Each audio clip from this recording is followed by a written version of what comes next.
اگر کبھی مسلمان پر دکھ تکلیف آ جائے تو اسے ثابت قدمی سے اس کا سامنا کرنا چاہیے اور ان مشکل حالات میں اپنے اوپر آزمائش سمجھ کر ان کو برداشت کرنا چاہیے، ذرا برابر بھی مایوس نہیں ہونا چاہیے۔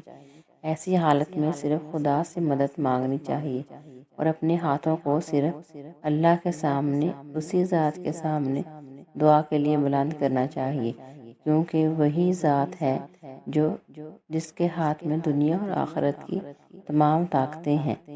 جب مسلمان اس آزمائش سے پورا اترتا ہے تو اس کا بہترین اجر نصیب ہوتا ہے۔ ایسا بہت سی روایات اور احادیث میں آیا بھی ہے، اور صبر و شکر کے انسان کی اجتماعی زندگی پر بھی بہت ہی زیادہ اثرات مرتب ہوتے ہیں۔ اور ہم نے کتابوں میں پڑھا ہی ہوگا کہ قوموں کی تاریخ میں اچھے اور برے حالات آتے ہی رہتے ہیں، کیونکہ یہ زندگی ہے، زندگی میں نشیب و فراز آتے رہتے ہیں۔ ایسی قومیں جو مشکل حالات کا مقابلہ جوان مردی سے نہیں کر پاتی، وہ بہت جلد تباہ و برباد ہو جاتی ہے، ان کا نام و نشان تک مٹ جاتا ہے۔ لیکن اس کے برعکس جو اقوام حوصلے اور ہمت سے برے وقت کا سامنا کرتے ہوئے محفوظ راستہ تلاش کر لیتی ہیں، وہی کامیاب اور کامران ہوتی ہیں، اور ان کی استقامت کا صلہ انہیں کامیابی کی صورت میں ملتا ہے۔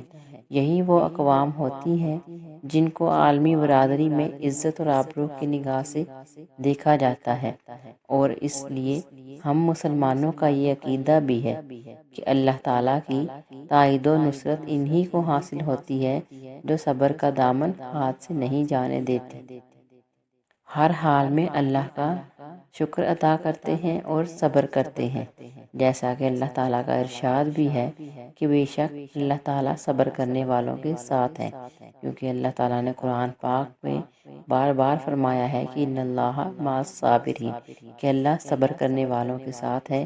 جو انسان صبر کرتا ہے اس کا صلہ اس کو دیر سے صحیح، لیکن اس کا صلہ اس کو ضرور ملتا ہے۔ اللہ تعالیٰ نے اپنے نبی حضرت ایوب علیہ السلام کو صبر کرنے کا حکم دیا، اور حضرت ایوب علیہ السلام نے اپنے رب کے حکم کی بجا آوری کی، اس پر انہیں اللہ تعالیٰ نے اپنا بہت ہی اچھا بندہ قرار دیا۔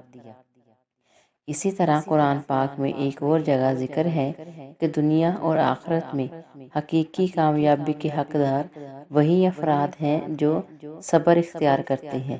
جو صبر کرتے ہیں ان کو کامیابی ہوتی ہے۔ اس لیے ہمیں ہمیشہ مشکل حالات میں صبر اور تحمل کا مظاہرہ کرنا چاہیے، جیسا ہی کٹھن اور جیسا ہی مشکل وقت کیوں نہ ہو جائے، ہمیں صبر کا دامن ہاتھ سے نہیں چھوڑنا چاہیے اور اللہ تعالیٰ کی مدد کا منتظر رہنا چاہیے۔ اسی میں ہمارے لیے دنیا اور آخرت کی بھلائی ہے۔ اسی طرح ہم آپ کو آج دو میاں بیوی کی کہانی سناتے ہیں کہ کیسے انہوں نے اللہ تعالیٰ کی ذات پر بھروسہ کر کے صبر و شکر کیا، اور اللہ نے ان کے صبر و شکر کا ان کو کیا صلہ دیا۔ جیسا کہ ایک روایت میں آتا ہے کہ ایک دفعہ کا ذکر ہے کہ کسی شہر میں دو میاں بیوی رہا کرتے تھے۔ وہ بہت زیادہ محتاج اور غریب تھے، لیکن ساتھ ساتھ بہت ہی زیادہ دیندار اور صابر اور شاکر بھی تھے۔ ہر حال میں اللہ تعالیٰ کا شکر ادا کرتے، جیسا بھی حال ہو، گھر میں کھانے کو کچھ ہو یا نہ ہو، پہننے کو کوئی کپڑا ہو یا نہ ہو، کوئی بھی تنگی ہو، کوئی بھی تکلیف ہو، لیکن وہ دونوں ہر حال میں اللہ کا شکر ادا کرتے اور اپنی اس مصیبت پر صبر کرتے۔ ایک دفعہ ایسا موقع آیا کہ گھر میں کھانے کو کچھ بھی نہیں تھا، تو خاوند نے بیوی کو کہا کہ 3 دن سے ہمارے گھر کا چولہا نہیں جلا، ہمارے گھر میں کھانے پینے کا کوئی انتظام نہیں ہے، تو تم ایسا کرو کہ گھر میں تندور کو جلائے رکھو، کہیں ایسا نہ ہو کہ ہمسائے ہمارے گھر کی تنگی کا ہمسائے کو معلوم ہو اور ہمیں حقیر جاننے لگے، لہٰذا تم تندور جلا کر رکھو تاکہ ان کو یہ بات معلوم رہے کہ ان کے گھر میں کھانے اور پینے کو ہے، تبھی تو تندور جلتا ہے اور کھانے پینے کی چیزیں تیار ہوتی ہیں۔ لہٰذا اس نے کہا مانا اس نیک سیرت بیوی نے ایسا ہی کیا۔ اس نے تندور جلایا اور جلا کر اندر جا کر بیٹھ گئی اور خاوند سے باتیں کرنے لگی۔ اسی طرح اچانک جب ہمسایہ کی عورت نے دیکھا کہ یہاں پر تو آگ جل رہی ہے تو وہ آگ لینے کے لیے آئی۔ جیسے ہی تندور سے آگ نکالنے لگی تو اس نے دیکھا تندور روٹیوں سے بھرا پڑا ہے۔ تو ہمسائے کی عورت نے اس گھر والی کو آواز دی اور کہا، اے اللہ کی بندی، کہاں جا کر بیٹھ گئی؟ دیکھو تو تندور روٹیوں سے بھرا پڑا ہے، روٹیاں جل رہی ہیں، تم روٹیاں لگا کر اندر جا کر بیٹھ گئی۔ جلدی سے آؤ اور روٹیاں جل رہی ہیں، ان روٹیوں کو نکالو۔ جب اس عورت نے اس کی ہمسائے کی یہ آواز سنی تو وہ دوڑی ہوئی چلی آئی۔ جب آئی تو اس نے دیکھا کہ تندور واقعی روٹیوں سے بھرا پڑا ہے۔ پھر اس نے خدا کی قدرت کا عجیب کرشمہ دیکھا، یعنی اس نے دیکھا کہ تندور روٹیاں بھی صحیح ہیں اور بالکل ٹھیک ٹھاک روٹیاں ہیں، تو لہٰذا اس نے جلدی سے تندور سے روٹیاں نکال لی اور خاوند کے سامنے پیش کی اور سارا قصہ بیان کیا۔ تو خاوند نے کہا کہ یہ اللہ نے ہمیں کھانا بھیجا ہے، یہ اللہ کا بھیجا ہوا کھانا ہے، اس میں حیران ہونے والی کون سی بات ہے؟ اللہ تعالیٰ چاہتا تو اس سے بھی بڑے کرشمے دکھا سکتا ہے۔ لہٰذا دونوں میاں بیوی نے خوب پیٹ بھر کر شکم سیر ہو کر کھانا کھایا اور اللہ تعالیٰ کا شکر ادا کیا۔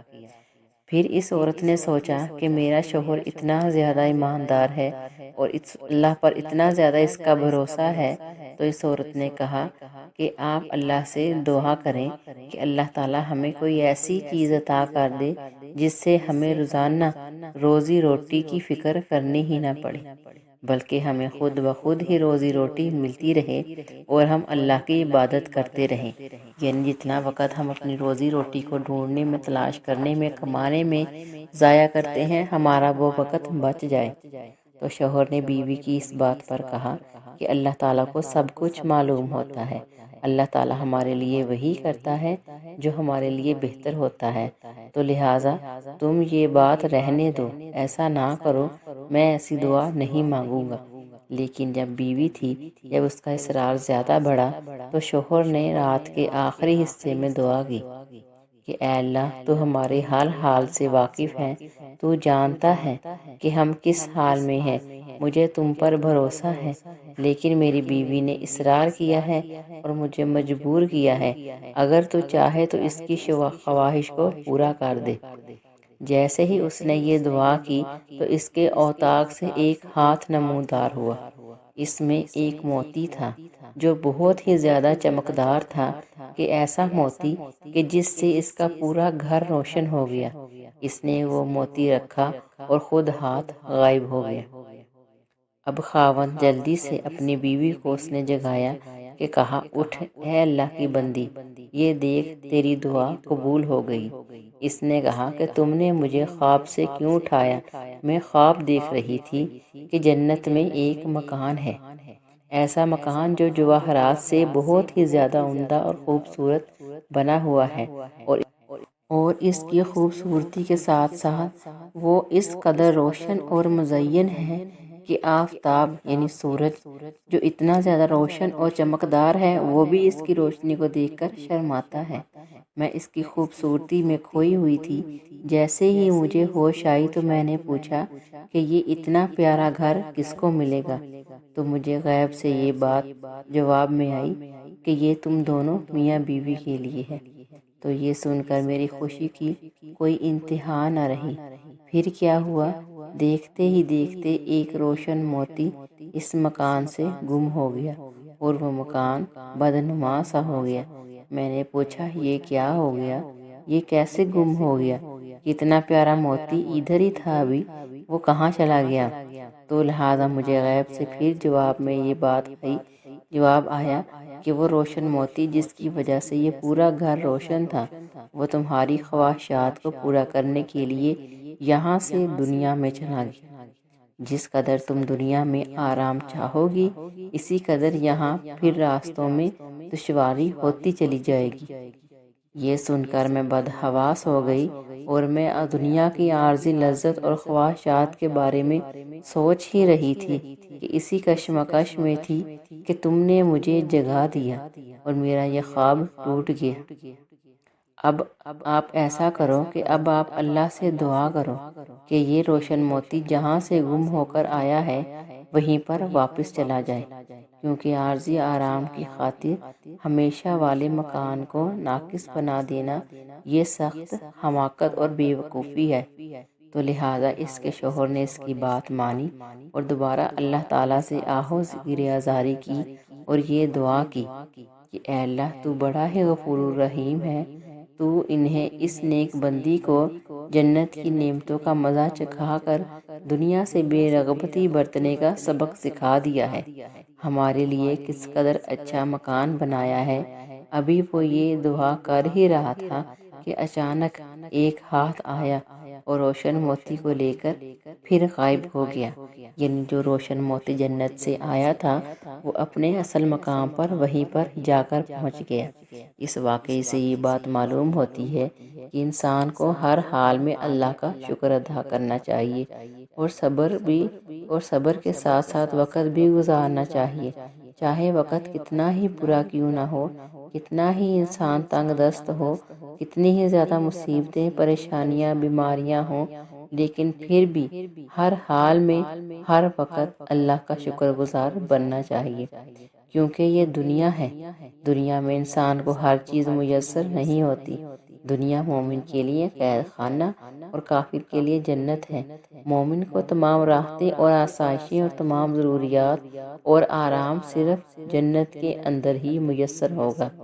دنیا میں کوئی انسان کتنا ہی امیر ہو، کتنا ہی زیادہ پیسے والا ہو، لیکن پھر بھی کبھی نہ کبھی کوئی نہ کوئی کمی کسی نہ کسی طرف سے وہ ضرور پریشان ہوتا ہے۔ اللہ تعالیٰ تبارک و تعالیٰ ہمیں سوچ و فکر کی صلاحیتیں ہمیں عطا فرما دے اور عمل صالح کی توفیق دے اور ہمارے انفرادی اور اجتماعی پریشانیوں کو دور فرما دے اور ہمیں ہر حال میں اپنا شکر گزار بندہ اور اپنا محبوب اور مقرب بنائے اور آزمائشوں اور تکلیفوں میں ہمیں صبر و استقامت پر قائم رکھے۔